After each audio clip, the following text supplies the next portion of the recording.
بسم اللہ الرحمن الرحیم۔ السلام علیکم۔ یہ national audio library for the blind کی آواز ہے۔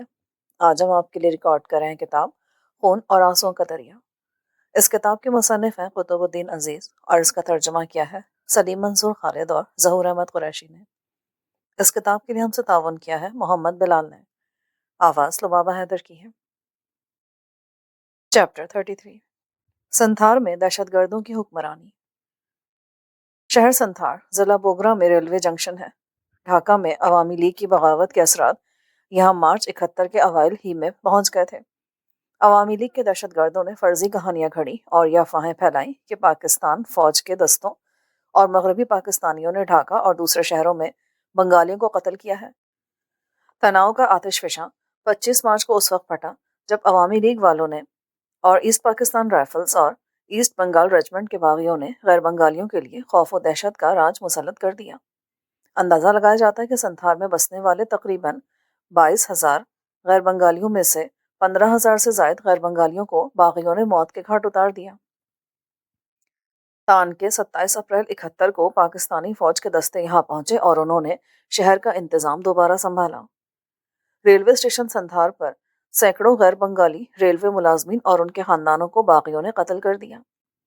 ان قاتل گنڈوں نے 25 مارچ 1971 کو 65 نمازیوں کو ایک مسجد کے اندر اس وقت قتل کر دیا جب وہ نماز پڑھ رہے تھے۔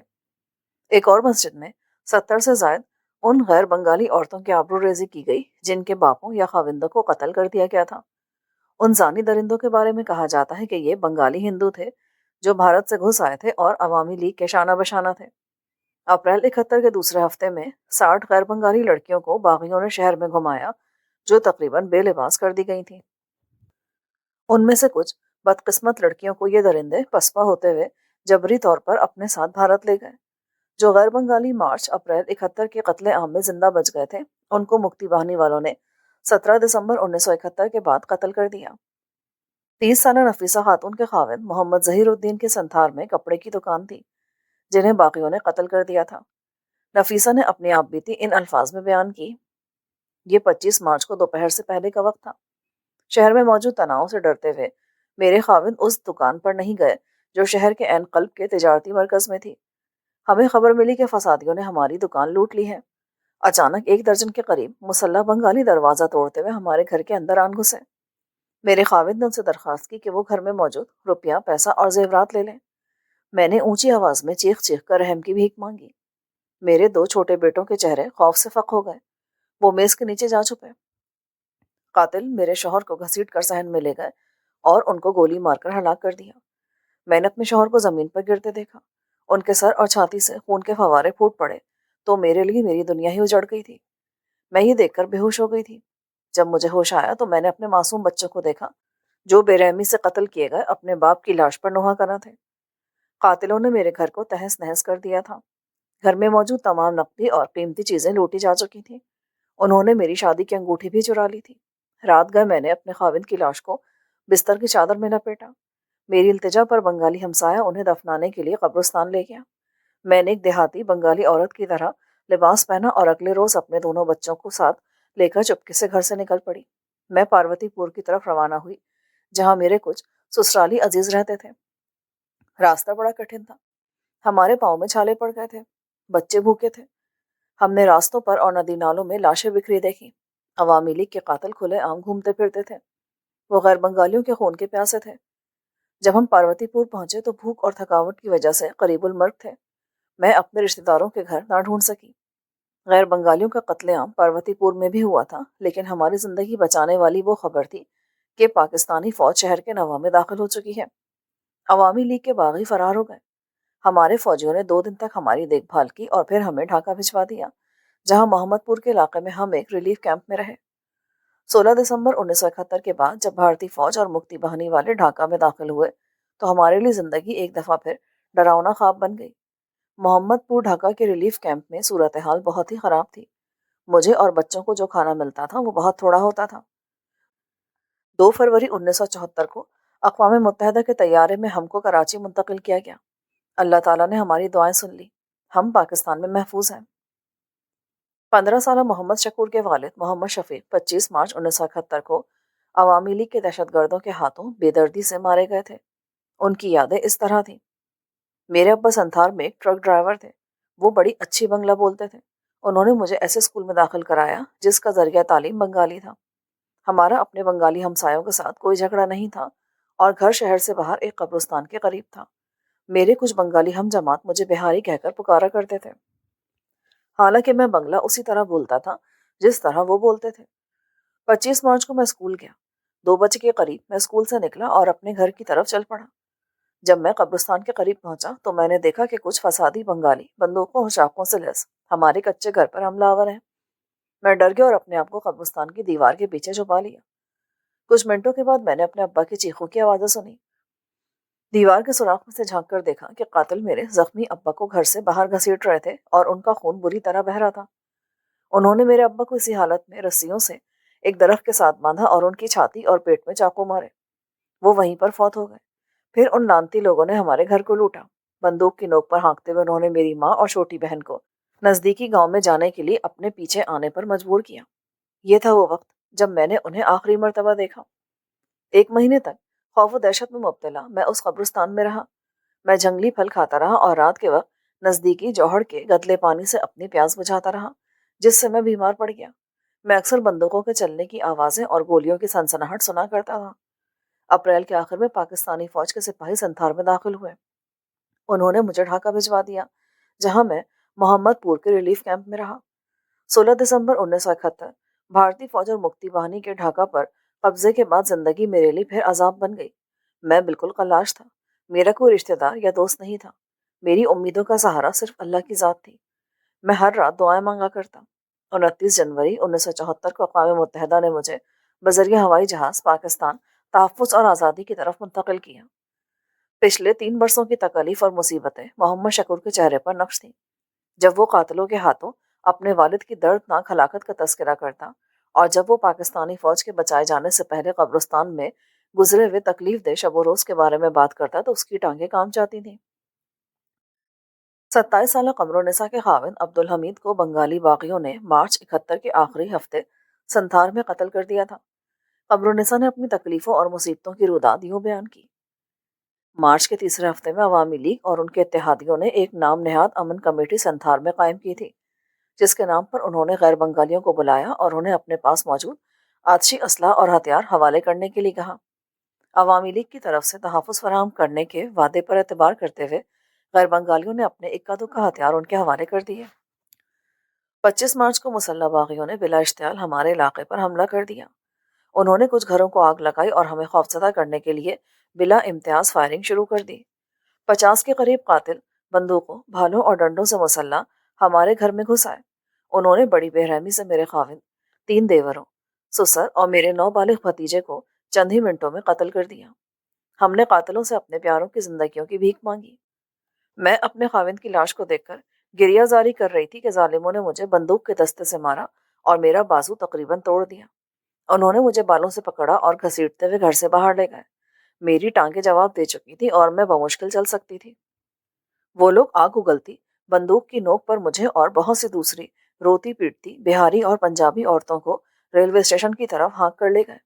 انہوں نے ہمیں مجبور کیا کہ ہم اپنے زیورات ان کے حوالے کر دیں۔ چند ایک عورتوں کے پاس کچھ گہنے تھے۔ انہی درندوں نے کئی لڑکیوں اور نوجوان عورتوں کی عصمت دری کی۔ اپریل کے آخری ہفتے میں اور کچھ دوسری عورتیں ان ظالموں کے چنگل سے فرار ہو گئیں۔